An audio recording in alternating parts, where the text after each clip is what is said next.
የእንግሊዝ ፕሪሚየር ሊግም ጨዋታዎች ይኖራሉ ከዛሬ ጀምሮ የሚደረጉ ዛሬ ቀን 8:30 ላይ በጉዲሰን ፓርክ እንግዲህ ኤቨርተን ከአርሰናል ጋር የሚያደርጉት ጨዋታ ይኖራል። ከዛውጭ ምሽትም የሚደረገው የአስቶን ቪላና የኖቲንጋም ፎረስት ጨዋታም ሌላ በዚህ በቀጣዩ ውድድር ዘመን በአውሮፓ ቻምፒየንስ ሊግ ላይ ለመሳተፍ በሚደረገው ፉክክር ውስጥ ሌላ ራሱን የቻለ ተጽዕኖ ያለው ጨዋታ ነው። ነገም ትልልቆቹ ጨዋታዎች ይደረጋሉ። ግን ደግሞ እንደው ከመደረጉ አስቀድሞ ያን ያክል ሙቀቱ የማይሰማው የማንቸስተር ደርቢ ነገ ምሽት 12:30 ላይ ይደረጋል። ከዛውጭ ትልቁ የተሰማው ዜና ትላንትና ኬቪን ደብሮይነ በዚህ ውድድር ዘመን መጨረሻ ከማንቸስተር ሲቲ እንደሚለቅ ማሳወቁ ነው። ከ10 የውድድር ዘመናት ቆይታ በኋላ ነው ቤልጂየማዊ አማካኝ ከኤቲሃዱ ክለብ የሚለቀው። ሲለቅ ታዲያ በርካታ ዋንጫዎችን ከማሸነፉ ባሻገር በቡድን ውስጥ የነበረው አስፈላጊነት አጠቃላይ ደግሞ በሊጉም ላይ ሲያደርግ የነበረው እንቅስቃሴ በእንግሊዝ ፕሪሚየር ሊግ ታሪክ ከታዩ ምርጥ አማካዮች ተርታ የሚያሰልፈው ምናልባትም ደግሞ ከምርጦቹም ተጫዋቾች መካከል አንዱ አድርጎት ነው የሚለቀው። ይሄ ምንም ጥርጥር የለውም። ግን ደግሞ እስቲ በእናንተ እይታ ኬቪን ደብሮይነ ከምርጦቹ አማካዮች ተርታ ከነማ ጋር ይሰለፋል ወይም የትኛው ደረጃ ላይ ታስቀምጡታላችሁ የሚለውን ጉዳይ ከምትልኩልን ሐሳብ አስተያየቶችና ጥያቄዎች ጋር አያይዛችሁ ብታነሱልን እርሱንም እንመለከታለን። እነዚህና ሌሎች ጉዳዮችን እያነሳን ነው ቆይታ የምናደርገው። ኤቨርተን ከአርሰናል የሚያደርጉትን ጨዋታ እንመልከት። የመጨረሻው የአሰልጣኝ ሚካኤል አርቴታ የጉዲሰን ፓርክ ጉብኝት ነው እንደ እግር ኳስ ሰውነት ማለት ነው። በተጫዋችነት ለበርካታ ዓመታት በዚህ ክለብ ተጫውቷል። ለ6 ዓመታት ተጫውቷል። ከዛ ባሻገር እንግዲህ በአሰልጣኝነት ደግሞ በአርሰናልን ይዞ ከዛ አስቀድሞ በምክትል አሰልጣኝነት የማንቸስተር ሲቲ ምክትል አሰልጣኝ ያለ ወደ ባምበልነትም ጭምር ወደ መራው ክለብ ተጉዞ እንደነበር ይታወቃል። ግን ደግሞ አሁን የመጨረሻውን ጉዞ ነው የሚጓዘው። ይህ ጉዞ ቢያንስ ጭላንጭል የሆነ የዋንጫ ተስፋውን አሁንም በአስጠብቆ ለማቆየት ካልሆነም ደግሞ እንደው ሙሉ በሙሉ ያለውን ነገር ሊያሳጣው በሚችል አይነት ሁኔታ ውስጥ ሆኖ ነው ጨዋታ የሚያደርገው። አርሰናል ሌላ አደለቢስ የሚያደርገው አይነት የውድድር ዘመንም እያሳለፈ ይገኛል ከተጫዋች ጉዳት ጋር። ጋብሪኤል ማጋሌሽ እስከ ውድድር ዘመኑ መጨረሻ እንደማይጫወት ከተነገረ በኋላ የሚያደርገው ጨዋታ ነው ይጫወታል። ለአርሰናል ምናልባትም አሁን ባለበት ደረጃ ዋንጫው ትልቁ ነገር ኦልሬዲ ያከተመ ነው የሚመስለው። እድሎች ጠባብ ናቸው። ምናልባት እግር ኳስ ነው፣ የሚቀየሩ ነገሮች ሊኖሩ ይችላሉ። ከዛ ውጭ ግን አሁን ባለበት ደረጃ በርከት ያሉ መሻሻሎች ይጠበቁበታል። ምናልባት አርሰናል ጋር ከጉዳት በተሻገረ መልኩ ያለፉት 2 ዓመታት በዋንጫ የታጀበ አለመሆኑ ጉዟቸው ተጫዋቾቹ ላይ አይምሮ ጥንካሬያቸውን እንዲፈተኑ ያደረገ ይመስለኛል። ምክንያቱም ዋንጫ ማሸነፍ ራሱን የቻለ የስነልቦና የበላይነት ይሰጣል። ትልልቆቹ አሰልጣኞች ልክ ሲጀምሩ አንደኛው የሆነ ዋንጫ ያሸንፋሉ። በዛ ዋንጫ ላይ ነው ቡድናቸው የተገነባ የአሸናፊነት ስሜቱ ከፍ ይያለ ሲመጣ የነበረው። በአርሰናል በኩል ይሄንን እያየን አይደለም። በተለይ ሚካኤል አርቴታ ይዞት አዲሱ ቡድን ግንባታ ከጀመረ በኋላ በዋንጫ አልታጀበም። ጥሩ ተፎካካሪ ነው እስከመጨረሻው ሳምንታት ባለፉት 2 ዓመታት ይሄንን ሲያደርግ ነበር። ያ ግን ቢያንስ በጥሎ ማለፍ ዋንጫዎች እንኳን ቢታገዝ በዋንጫ ሜንታሊቲ ውስጥ የመቆየት እድል ይኖረው ነበር። ትልልቆቹ ክለቦች ከዚህ ቀደም ሻምፒዮን ሲሆኑ ይሄንን ተመልክተናል። ፔፕ የመጀመሪያው ዋንጫውን ያሸነፈበትን መንገድ እና አውስታውስ ከዛ ውጭ ኤርገን ክሎፕን በተመሳሳይ መልኩ በርካቶች ይሄንን አድርገውታል።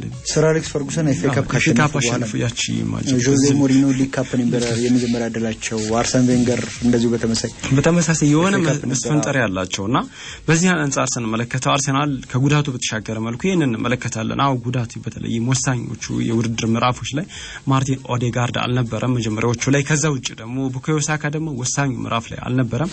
እነዚህ ተጫዋቾች አለመኖራቸው ደግሞ ቡድኑን በፈጠረው ረገድ አዳክሞታል። ከዛ ውጭ ደግሞ ከነዚህ ተጫዋቾች ጋር አንድ ግንኙነት ያላቸው በሊንካፕ የሚጫወቱ ተጫዋቾች በዛው ልክ እንዲወርዱ ምክንያት ሆኗል። እነዚህ ተጫዋቾች አለመኖራቸውን ተከትሎ ጋብሪኤል ማርቲኔሊ አምናም ጥያቄዎች ይነሱበት ነበር። በተለይም ግራኒት ዣካ ከወጣበት ጊዜ ጀምሮ ብቃቱ ላይ ጥያቄዎች እየተነሱ ነበር። ከዛ ውጭ ጉዳቶች ሲጨምሩበት ደግሞ ቡድኑን ከእድል በተሻገረ መልኩ አንዳንድ መጠነኛ ጥገናዎች እንደሚያስፈልጉት ተመልክተናል። በተደጋጋሚም ደግሞ ክረምት ላይም እንደዚሁም ባለፈው አመትም ሲነሳ የነበረው አርሰናል ላይ 9 ቁጥር የክላሲክ የሆነ ጀርባው ለጎል ሰጥቶ መጫወት የሚችል ስፕሪንት ማድረግ የሚችል ስፔሶችን በትክክል መጠቀም የሚችል ተጫዋች ያስፈልገው ነበር። ያንን አላገኘም። ከሃቫርትዝ ቡድኑ ከፍተኛ ግብ አስቆጣሪ ነው፣ ግቦችን ያስቆጥራል። ከዛ ውጭ ደግሞ ወደ ኋላ ድሮፕ ባክ ያደረገ ቡድኑን እድሎችን እንዲፈጠር ምክንያት ሲሆን ነበር። ያ ግን በቂ ብቻ አልነበረም። አንዳንድ ግብ እድሎችን ብቻ ፈጥራ አሸነፈ የምትወጣባቸው ጨዋታዎች አሉ። ከዚህ አንፃር ስንመለከተው በአርሰናል በኩል ያንን እድል በትክክል የሚጠቀም ጥራት ያለው 9 ቁጥር ተጫዋች አልነበረም። ገበያው ራሱ አይፈቅድልም። ምናልባት ባለፉት 2-3 አመታት አንዳንድ ወጣት ተጫዋቾች ብቅ እያሉ ነው የሚገኙት። መሀል ላይ ያ ነገር ተሰብሮ ነበር ያደልይ። አሁንም ቢሆን ግን አርሰናል ያንን አለመድፈኑ ዋንጋ እንዳስከፈለው ዋጋ አስከፍሎታል ብዬ አስባለሁ። ምናልባት ዘንድሮን ዋንጫ የማሸነፍ እድል ነበረው። ሲቲ ደካማ ነበረ። ሊቨርፑል እንዳጀማመሩ አይደለም። በተለይ ሁለተኛው አጋማሽ ላይ ወርዶ ነው የተመለከተው። መጀመሪያዎቹ ላይ ግብ አይቆጠርበት ጠንካራው ሊቨርፑል ነበር ስንመለከት የነበረው። አሁን ግቦች ይቆጠሩበታል። አንዳንድ ጨዋታዎች ላይም ሲፈተን ነበር።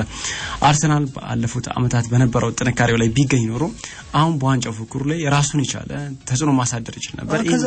በእርግጥ የራሱ አርሰናልም አንዳንድ ጊዜ እኮ አንዳንድ ፕሮሰሶች ወይም ደግሞ አንዳንድ ሂደቶች በታሰበላቸው ጊዜ የታሰበውን አይነት ውጤት ማያመጡ አይነት ከሆነ ከዛ በኋላ ሪግረስ ማድረጋቸው ወይም ደግሞ የዚህ ድጋሚ ወደ ኋላ መመለሳቸው የሚቀር አይመስልም። ወይም ደግሞ ወደዚህ ወደ መክሰም እንኳን ለማለት በጣም አስቸጋሪ ቢሆንም ቢያንስ ይሄ አንዳንድ ጊዜ ተስፋ መቁረጥ እንደገና ደግሞ ያ መጀመሪያ ላይ የነበረህን አይነት ዲተርሚኔሽን መጀመሪያ ላይ ይታይብህ የነበረውን አይነት ቁርጠኝነት መድገም ተቸገራለ። ለዚህ ማሳያው አምና በ30ኛው ሳምንት ከተጠናቀቀ በኋላ አርሰናል 38 ነጥቦች ነበር የነበሩት። ዘንድሮ 60 ነጥቦች ነው ያሉት። ይሄ የውጤቱም ማነስንም አንድ መጥቀስ ይቻላል። በዚህ በኩል የተጫዋቾች ጉዳት አርሰናልን ገና ከውድድር ዘመኑ መጀመሪያ አንስቶ ነበር ሲፈትነው የነበረው። ማርቲን ኦዴጋርድ በውድድር ዘመኑ የመጀመሪያዎቹ ወራት ላይ ተጎዳ። ከዛ በኋላ ቡካዮ ሳካ ቀጠለ። ሌሎችም ተጫዋቾች እንደዚሁ በተለያዩ ጊዜያት ላይ ሲጎዱ ነበር። ከዛ ውጭ አሁን ደግሞ በውድድር ዘመኑ ወሳኙ ምዕራፍ ላይ በዚህኛው ውድድር ዘመን ምናልባት የአርሰናል ምርጡ ተጫዋች ጋብሪኤል ማጋሌሽ በትልልቆቹ ጨዋታዎች ላይ በመከላከሉ ብቻ አይደለም በማጥቃቱም ረገድ ወሳኝ የሚባሉ ጨዋታዎች ላይ ተሻጋሪ ኳሶችን በጭንቅላት በማስቆጠርም ጭምር ሲያግዛቸው የነበረው ተጫዋች ከዚህ በኋላ በሚኖሩ ወሳኝ የውድድር ዘመን ምዕራፍ ላይ እንደማይኖር ተነግሯል።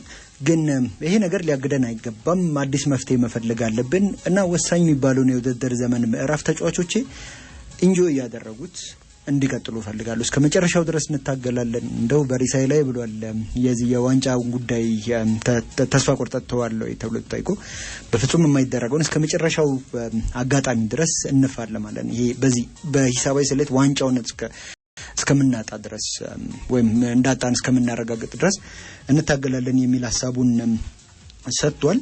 ግን ደግሞ አርሰናል ዛሬ የሚጫወተው ይሄ ከሚቸገርባቸው ስቴዲየሞች አንዱ በሆነው ጉዲሰን ፓርክ ነው። ምክንያቱም ካለፉት 5 የጉዲሰን ፓርክ ጉብኝቶች ውስጥ አንዱን ብቻ ነው ያሸነፈው። ያው ለመጨረሻ ጊዜ ጉዲሰን ፓርክ ላይ ያደረገውን ጨዋታ ከዛ ውጭ 3ቱን ተሸንፏል። አንዱን በአቻ ውጤት ነው ያጠናቀቀው። ከዛ በኋላ ደግሞ በቀጣዩ ሳምንት አጋማሽ ከሪያል ማድሪድ ጋር ነው የሚጫወተውና በቻምፒየንስ ሊጉ እንግዲህ ማድሪድ ደግሞ በዛ ላይ ተጫዋቾቹ ከቅጣት ያው ይቀጣሉ ተብሎ ታስቦ የነበረው ቅጣት እንደተነሳላቸው እንደዚሁ ትላንትና መነገሩን ተከትሎ ፈታኝ ነው የሚሆነው። አንደኛ ያው ሪያል ማድሪድ ነው። ቻምፒየንስ ሊግ ላይ የተለየ ማድሪድ ነው የምንመለከተው። የማጥቃቱን ጥራትና ደግሞ የጋብሪኤል ማጋሌሽን አለመኖር ተከትሎ የሪያል ማድሪድን የማጥቃት ጥራት ከአርሰናል ሊፈጠርበት ይችላል ተብሎ ከሚታሰበው የመከላከል ክፍል መሳሳት ጋር ስናነጻጽረው በእርግጥም ሊቸገር የሚችልበት አይነት ሊሆን ይችላል። ግን ደግሞ ሚኬል አርቴታ መላ እንፈልግለታለን የሚል ሐሳቡን አካፍሏል። በዚህ ጨዋታ ላይ ጆሪን ቲምበርና እንደዚሁም ደግሞ ሌላኛው ተከላካይ ቤን ዋይት ከጉዳታቸው አገግመው ሊሰለፉ የሚችሉበት እድል እንዳለ ገልጿልና ያው ቡካዮ ሳካም ከፊትነሱ ሙሉ የዚህ የጨዋታ ፊትነስ ላይ መድረሱን ተከትሎ በዛሬው ጨዋታ ላይ ሊያሰልፈው ይችላል። ግን ያው ለሪያል ማድሪዱ ጨዋታ ሊቆጠበው ያሰበም ይመስላል።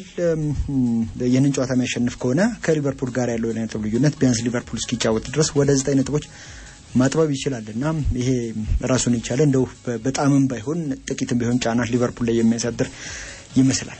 አሁን ባለበት ሁኔታ ምናልባት አርሰናል ሊቨርፑል ላይ ጫና ማሳደር ይችላል። ኤቨርተንም ወቅታዊ ፎርሙ ጥሩ አይደለም። ያለፉትን 5 ጨዋታዎች አላሸነፈም። የመጨረሻውን ጨዋታም እንደዚህ ተሸንፎ ነው የመጣውና ሆኖም ያው አርሰናል ወደ ጉዲሰን ፓርክ ሲያቀና ያለው አጠቃላይ ባለፉት ጨዋታዎች ላይ ባለፉት ቅድም እንዳነሳው 5ቱን ጨዋታዎች ላይ ጥሩ ጊዜ አልነበረውምና ከዚህ አንፃር ስንመለከተው ጫናዎችን የሚፈጥርበት እድል አለ። አርሰናል የማድሪድን ጨዋታ ታሳቢ ያደረገ ነው የሚጫወተው። ሚኬል አርቴታም ትላንትና በተለይ ፕሬስ ኮንፈረንስ ላይ አንደኛው ያነሳው ነገር ለማድሪዱ ጨዋታ ጥሩ የመዘጋጃ መንገድ ይሆናል ሲል ነው የተናገረውና አንዳንድ ተጫዋቾች እረፍት ሊሰጣቸው ይችላል ተብሎ ይታሰባል። ምክንያቱም የቡድኑ አሁን ባለበት ደረጃ ሊቨርፑል ለመድረስ ሁሉ ጠባብ ነው። ምናልባት ልክ እየመራክ ወይም ከዛው ውጭ ደግሞ የሆነ ከፊት ለፊት የሚመራ በረጅም ርቀት ሲረቅ ፍራስትሬት ታደርጋለና ያንን ነገር ነው የተመለከተን የምንገኘው በአርሰናል በኩል አንድ አማራጭ ያለው ይሄ ፕሪሚየር ሊግ ዋንጫ ነበር አልተሳካም አሁን ሙሉ ለሙሉ የአውሮፓ ቻምፒየንስ ሊግ ላይ ትኩረት ማድረግ አለበት ብያስባለሁ ምናልባት ቡድኑ ካለበት ጥራት አንፃር የማጋለሽን ክፍተት በምን ይደፍናል የሚለው ያው ሌላ ጥያቄ ነው ምክንያቱም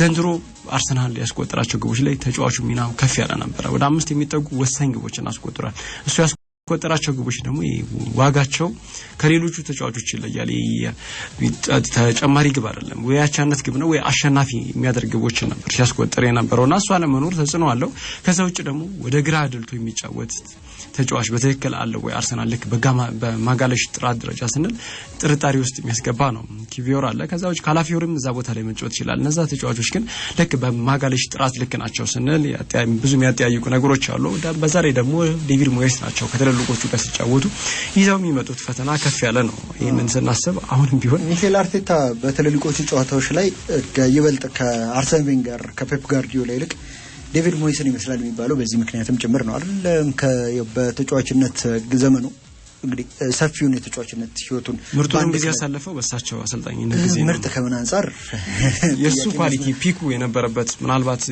ጥያቄዎች ነበሩ ለእንግሊዝ ብሔራዊ ቡድን ዜግነቱን ሊቀየር የሚሉ ጥያቄዎች ነበሩ በዛ ጊዜ ልክ በሞይስ ስር በነበረባቸው ጊዜያት ግን ስኮልስን በአግባቡ መጠቀም ያልቻለ እንግሊዝ ብሔራዊ ቡድን ሚኬል አርቴታን እንደ ዲፕ ላይን ፕሌይ ሜከር አድርጎ ይጠቀምበት ነበር የኔ ጥያቄ አለ ለማንኛውም በዚህ በአሰልጣኝነት እንደውም በትልልቆቹ ጨዋታዎች ላይ ወይም በጣም ወሳኝ የሚባሉ ከትልቅ ቡድኖች ጋር የሚደረጉ ጨዋታዎች ላይ አርሰናል የሚጠቀመው ይሄ ኮንሰርቫቲቭ የሆነው አፕሮች የዴቪድ ሞይስን ያስመስለዋል ሚኬል አርቴታን የሚሉ ጥያቄ ያው አስተያየቶች እንደ ትችት አይነት አስተያየቶችም እንደዚሁ ይነሱበት ነበር ያው በሁሉም ጨዋታዎች ሶስቱን ጨዋታዎች አሸንፎ ሁለቱን ጨዋታዎች ባቻ ውጤት አጠናቋል ያለፉትን ጨዋታዎች ምን መለከት ከሆነ የዚህ የውጤት ሂደቱን ኤቨርተን እንዳነሳው ልክ እንደ ሲዳሞና ያለፉትን 4 ተከታታይ ጨዋታዎች ባቻ ውጤት አጠናቆ 15ኛ ደረጃ ላይ ነው የሚገኘው በ34 ነጥቦች ያው የሞረድ ስጋት ያለበት አይመስልም ነገ የሚደረጉትን ጨዋታዎች እንመልከት ነገ በተለይ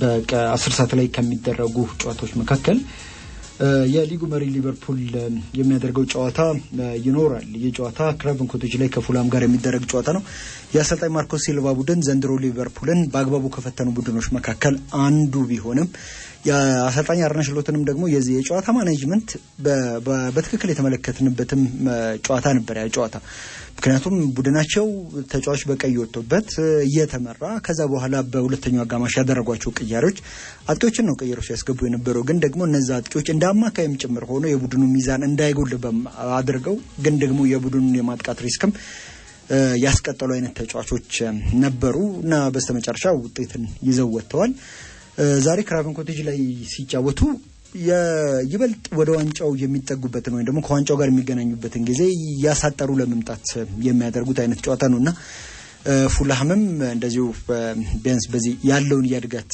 ሂደት ለማስቀጠል የሚያደርገው አይነት ጨዋታ ነው ለትልልቆቹ ቡድኖች እንዴት ያለ ፈታኝ ቡድን እንደሆነ አሳይቶናል ብሬንፈርድ ከቼልሲ ጋር የሚያደርጉት ደግሞ ጨዋታ በተለይ ደግሞ ለቼልሲ በአውሮፓ ቻምፒየንስ ሊግ ለመሳተፍ በሚደረገው ፉክክር ውስጥ አሁንም እድሉን በራሱ እጅ እንዲወስን የሚያደርገው አይነት ጨዋታ ነው ቶተንሃም ከሳውዛምፕተን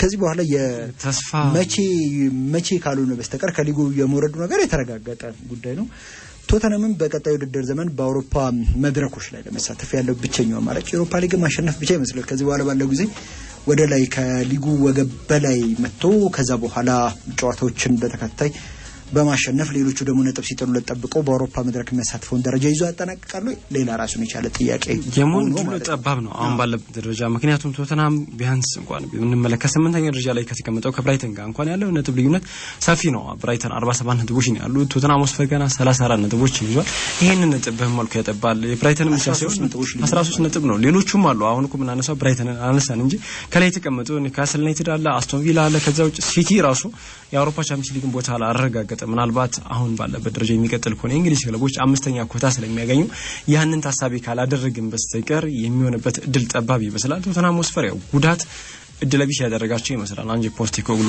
ቡድናቸው በሚፈልገው ጥራት ደረጃ አልተንቀሳቀሰም። ከባለፈው ዓመት ጀምሮ ልክ ማዲሰን ጉዳት ከመጣበት ጊዜ ጀምሮ ተደጋጋሚ ጉዳቶችን እየተመለከተ ነው የምንገኘው። ዘንድሮ እንኳን ከታሳስ በኋላ በቀደም በተሸነፉበት ጨዋታ በቼልሲ በተሸነፉበት ጨዋታ ነው በዚህ ሳምንት ሁለቱን የመሃል ተከላካዮቻቸው መልሰው ያጣመሩት ሮሜሮን እንደዚሁም ግን ደግሞ ለኔ ከዛም በላይ የአሰልጣኝ አንጅ ፖስቴኮግሉ ታክቲካዊ የዋህነትም ጭምር አልቀይረውም ብለው የወሰኑት ውሳኔ ወይም የዚህ ጨዋታ መንገዴን አልቀይርም እድሜ እኮ ይሄን ያክል ደርሷል ይሄን ያክል ትልቅ ሰውኛለሁ ከዚህ በኋላ ምን አዲስ ነገር ልማርና ምን አዲስ ነገር ልተገብር እችላለሁ አዲስ ነገር መልመጃ ጊዜ የለኝም የሚል ሐሳባቸውን ሲያነሱ ነበር በተደጋጋሚና ያ ታክቲካዊ የዋህነታቸው ምናልባት አንጅ ፖስቴኮግሉ እንደሚጫወቱት የማጥቃት እግር ኳስ ጥራት ጥቂት ደግሞ ይሄ ፕራግማቲስት ቢሆኑ ጥቂት እንደ ሁኔታው ደግሞ የሚለዋወጡ አይነት አሰልጣኝ ቢሆኑ መከላከልን ኢምፕረስ ማድረግ የሚችሉ አይነት አሰልጣኝ ቢሆኑ ኖሮ ቡድናቸው ከዚህ በተሻለ መጠን ያድግ ነበር።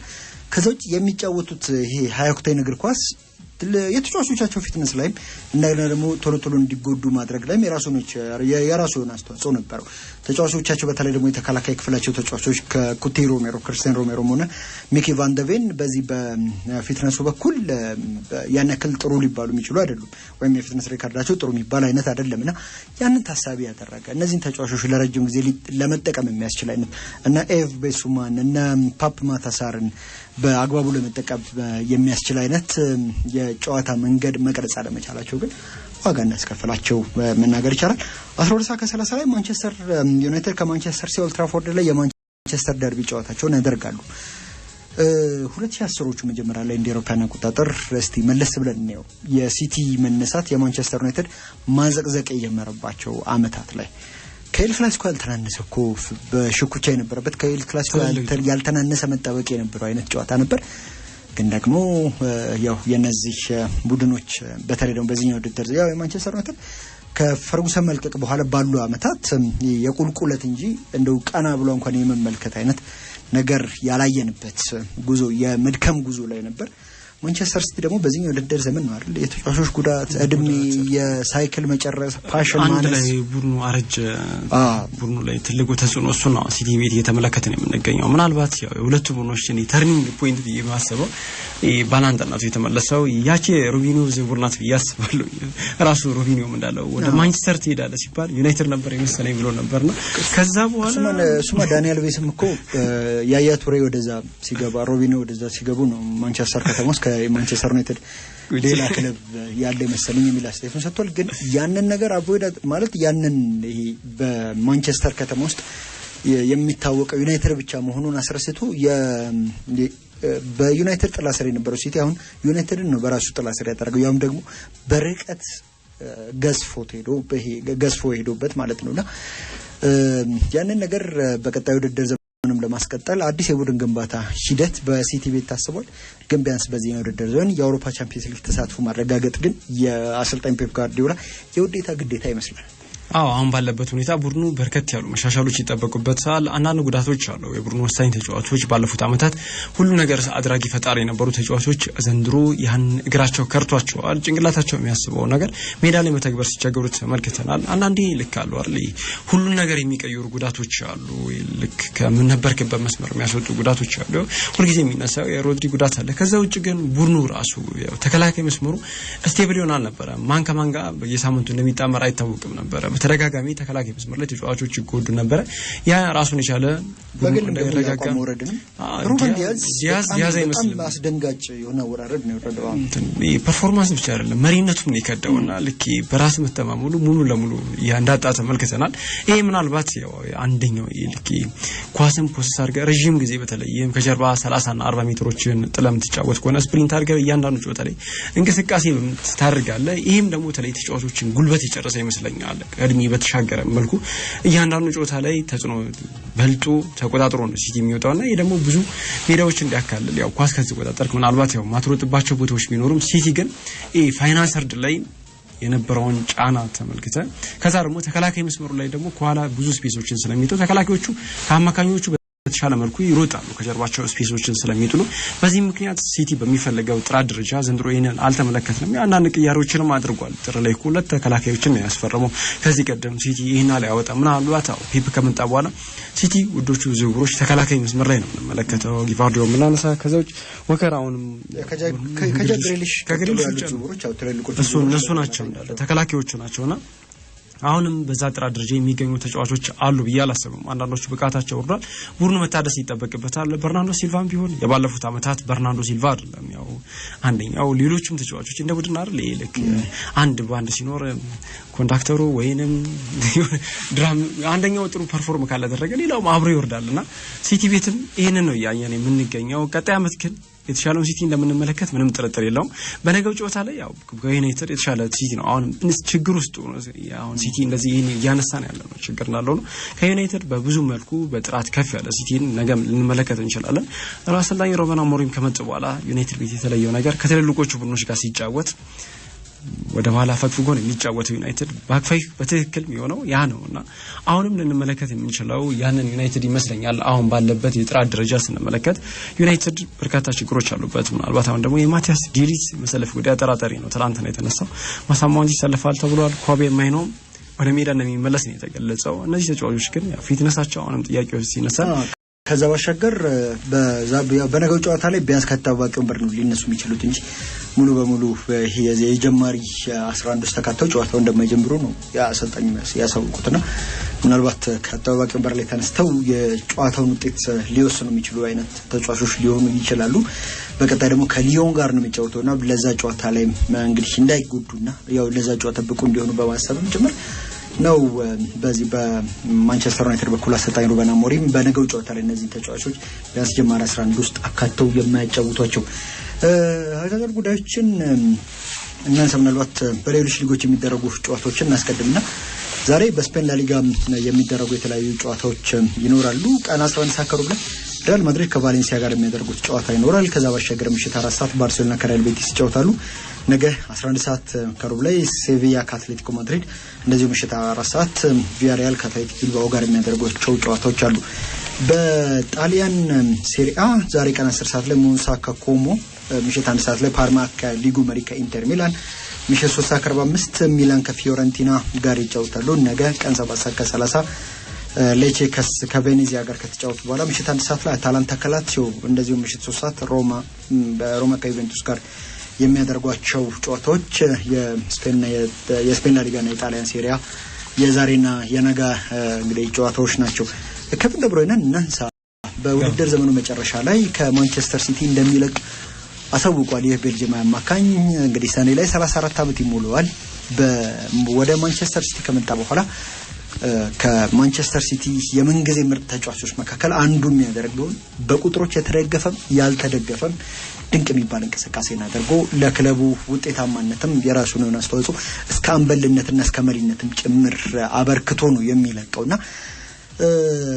ከማንቸስተር ሲቲ ብቻ አይደለም በኬቪን ደ ብሩይነ የሚለቀው ከፕሪሚየር ሊግም ጭምር ነው የሚያውቀው ማንቸስተር ሲቲ ብቻ ሳይሆንና የቀድሞ የቼልሲ ሪጀክት ወይም ደግሞ በቼልሲ ቅቡልነት ያላገኘው ጆዜ ሞሪኖ የገፉት አማካኝ በዚህ በማንቸስተር ሲቲ ቤት ግን ከመንገዜ ምርጦቹ ብቻ ሳይሆን ከመንገዜም ሄያው ተብሎ ሊጠቀሱ ከሚችሉ ተጫዋቾች መካከል አንዱ መሆኑን ዳግም እያሳየ ነው የሚገኘው ከጉዳት ነፃ በሆነ ጊዜ ምንም ጥያቄ የለውም በሱ መጠን በርካታ ድሎችን የሚፈጥር በርሱ መጠን የሲቲ አጥቂዎች የተሻሉ ከመሆናቸው አንፃር የተሻለ የማጥቃት አማራጭን ወስዶ ወይም ደግሞ የማጥቃት የመጨረሻ ኳሶችን የሚያቀብል ተጫዋች ያለ አይመስልም የቴሪ ሄንሪን የአንድ ውድድር ዘመን ብዙ አሲስት የማድረግ ክብረ ወሰን እንግዲህ የተጋራው ወይም ከተጋሩት ሶስት ተጫዋቾች መካከል አንዱ ኬቪን ደ ብሩይነ እንደሆነ ይታወቃል አሁን 34ኛ ዓመቱ ላይ የተቃረበ የሚገኘው ተጫዋች እና በጣም ያማረ ተብሎ ሊጠቀስ የሚችለው የማንቸስተር ሲቲ ቆይታ ነበር 6 ፕሪሚየር ሊግ አንድ ቻምፒየንስ ሊግን ጨምሮ አጠቃላይ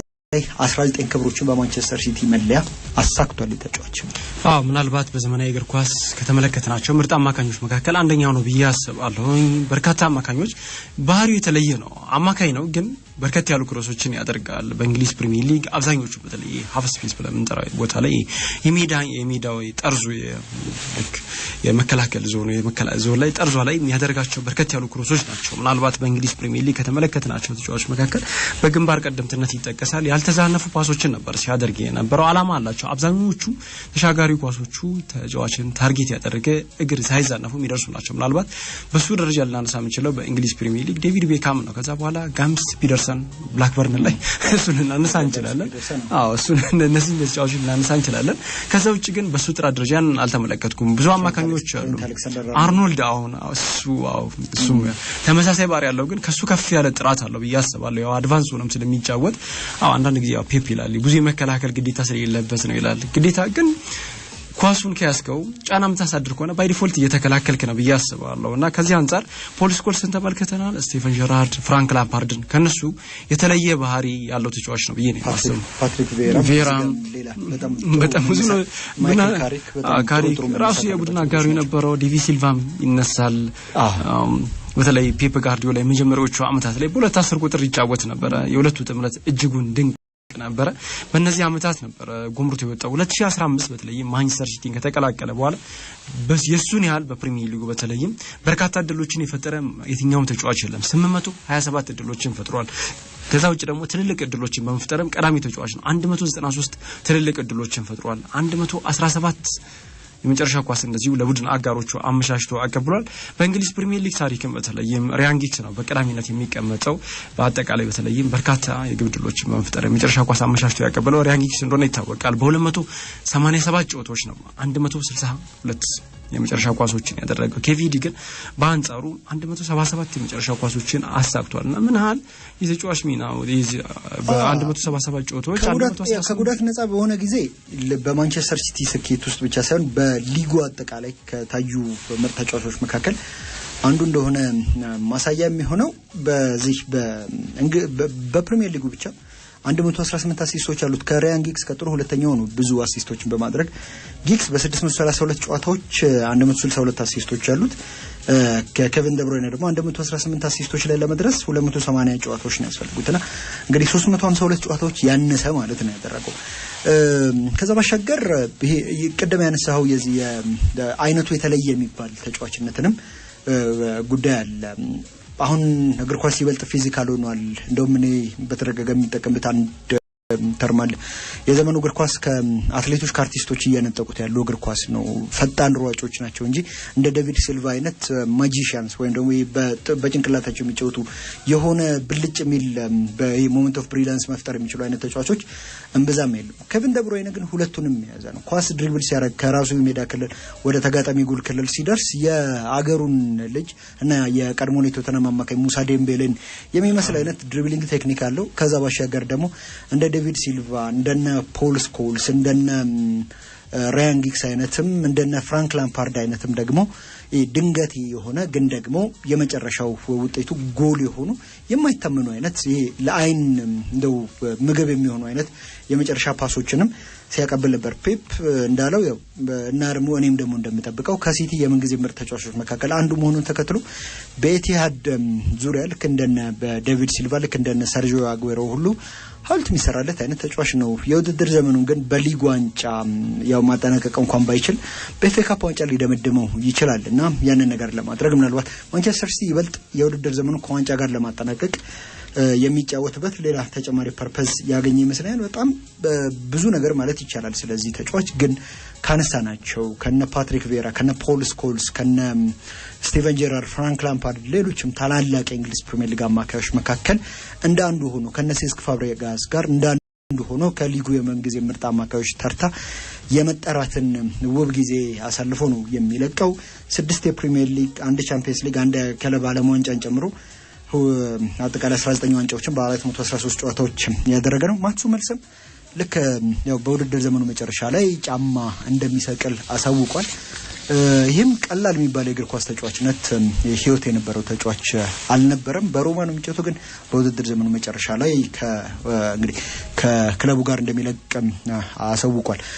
ሮናልዶና ክብረ ወሰን ማይለያዩ ይመስላሉ አሁን ባለው። ከዛ ባሻገር በስተመጨረሻ ሮናልዶ አልሂላልን አሸንፏል በ8ኛ ሙከራው።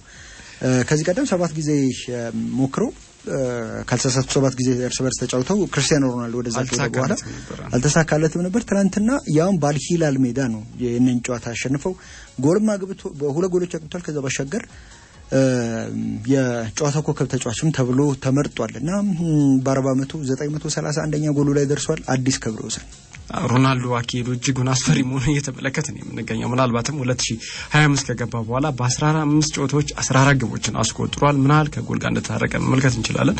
አልሂላል ያው ሁለተኛ ሽንፈቱ ነው። በእነዚህ 48 ጨዋታዎች ሁለተኛ ሽንፈቱ ነው። ትናንትና ሮናልዶ ድንቅ ሆኖ ነው ያመሸው። በእያንዳንዱ ጨዋታ ላይ እንግዲህ ተጽዕኖ ከፍ ያለ መሆኑን እየተመለከተ ነው የምንገኘው። አጠቃላይ በተለይም 231 ጊዜ ሁለት ግቦችን አስቆጥሯል። ይሄ በጣም ከባድ ነው። ሮናልዶ በተጫወተ ቁጥር የሆነ ክብረ ወሰን ይሻሻላል እና ይሄንን እየተመለከተ ነው። ለአንድ ሺህ ጎል 69 ነው የሚቀረው። ምናልባት ያው የሮማሪዮ አለ የፔሌ ጉዳይ ያው ብዙ አከራካሪ ነገሮች አሉት። ያው ሮማሪዮ አልተቀበለውም። ብዙ ነገሮችን ልናነሳ እንችላለን። ይሄ ግን እኛ መመልከት ከጀመረን በኋላ እንደ ሮናልዶ አይነት የግብ ማሽን ተጫዋች አልተመለከተንም። ያው በትልልቅ ደረጃ ነው ይሄንን እያሳየን የምንገኘው። ሌሎቹ ላይ ግብ ሲያስቆጥሩ ጥያቄዎች ይነሳሉ። የተጫወቱበት የሊግ ደረጃ በርካታ ነገሮችን ታነሳለ። ሮናልዶ ላይ ግን ይሄንን አትመለከትም። በአጠቃላይ በእያንዳንዱ ጨዋታ ላይ ተጽዕኖ ከፍ ያለ መሆኑን እየተመለከትን ነው። በዚህ ሲዝን በተለይም 21ኛ የሊግ ግቡን ያስቆጠረው በሁሉም ውድድሮች 30 ግቦችን አጠቃላይ ያስቆጥሯል ሮናልዶ። 568 ጊዜ ደግሞ በተለይም ግቦችን ከመረብ ሲያገናኝ የዚህ ተጫዋች ሚና በተለይ ያስቆጠራቸው ግቦች ከፔናልቲ ውጭ የነበሩ ግቦች ናቸው። እንደዚሁም ከቅጣት ምት ያልተያዙ ግቦች ከቆሙ ኳሶች አልነበሩም። ተጫዋቹ በእያንዳንዱ ጨዋታ ላይ በርካታ ክብረ ወሰኖችን እያሻሻለ ነው የሚገኘው።